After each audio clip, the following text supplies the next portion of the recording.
Hello, fellow fluter tutors and piccolo players everywhere. This is Tracy Harris, Yamaha performing artist and clinician, the band flutist, and I'm here with my buddy Boot Chops. Say hi, Boot Chops. Oh, band flute and piccolo players. So thrilled to see you here today.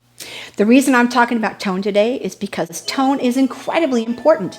I've had students who had fingers that weren't as good as another one of my students, and they won the competition because their tone was so beautiful. So I'm going to give you an easy, quick way to show yourself or your students how to have beautiful tone production from day one, and that's important. And this is short and sweet to the point, and all you need is a head joint and a mirror. Once you've got your mirror out, put it on your stand and start taking a look at what you're doing. I call this the PIP test. Proximal interphalangeal is the name of this joint, and that's why I call it the PIP test, because orthopedists call this joint PIP, and this joint, PIP. This is the PIP joint. So we're going to use our PIP joint. I'm going to put it straight here on our chin like this, right in the center, not under, just right there. And you're going to frown, because a good flutist always has a frown. They don't smile, they frown, right? We're smiling on the inside. Blow straight down. And you want to be able to hear the air. If you're teaching this, you want to make sure you can hear the air. If you're doing it for yourself, make sure you can hear the air. Okay? And then you can absolutely tell if you're doing it right, because when you put your hand right here and you blow, you're going to feel no air on this hand. No air is going to hit this hand. No air. Now, once you practice enough times that you realize you have no air, the air is blowing straight down onto the joint, which it's supposed to do. Blow straight down. Right? And once you can hear it, you've tested it with this hand, you're sure they're doing it properly or you're doing it properly, now you can get in front of the stand with that mirror on it and start checking for the following. You want to make sure that you are covering half of the tone hole, okay? You want to make sure that your lower lip, you have this lip plate up about 2/3 on your lower lip, and you're covering about half of the tone hole. You're going to blow straight down.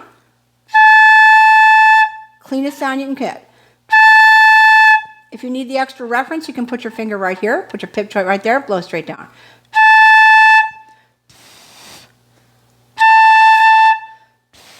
Go back and forth. It's very, very helpful.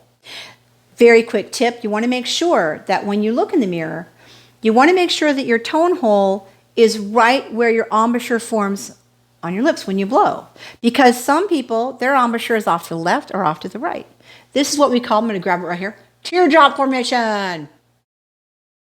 Now, once you've made sure and you're in front of your mirror and you're checking everything, you want to make sure that that embouchure forms in the right place. So make sure that when you're blowing, you're checking in front of the mirror that your embouchure formation is in the right place. And if you have a really big teardrop formation, it might form to the left, it might want to form to the right.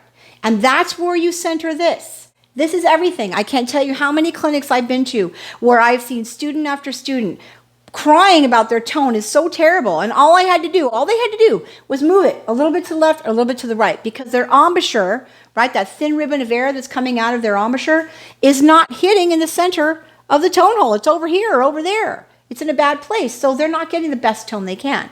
I play off to the left. I don't play in the center. If I did, I get this.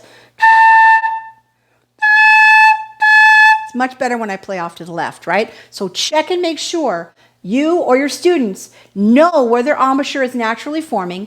If they are trying to put it in the center and they have a large teardrop formation, they're going to have to move it to one side or the other. You're just going to have to tell them. And usually you can tell, nature will pick for them what side, and they just have to go with that. And it'll take a couple weeks for them to really get comfortable with that, but ultimately they will have much, much better tone. And that's what we want. Right, Boot Chops? That's correct, Tracy. I would have your students practice with the metronome on 60. I usually turn it on to 60. That's my favorite tempo. It's a great tempo to practice a lot of things. And just have them hold the notes in front of a mirror, playing a tone for 4 beats.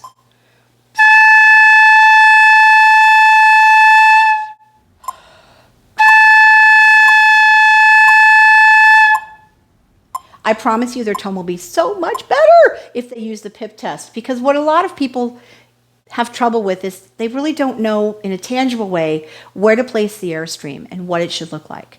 So make sure they have a mirror that they can reference, and make sure that you can feel where the air is being directed. So I hope that was helpful. I know that it's going to help you a lot. It's so important that you get those students or yourself in front of a mirror every day And make sure that you're checking to see where your embouchure is and where it is in relation to your embouchure hole or tone hole. Make sure you're checking that every day. So important. Beautiful tone. Technique can always be developed, but you've got to have beautiful tone. It's so important. So important. And for a flute section, for you band directors out there, they will feel so much better about themselves if they feel like they have control over their tone quality.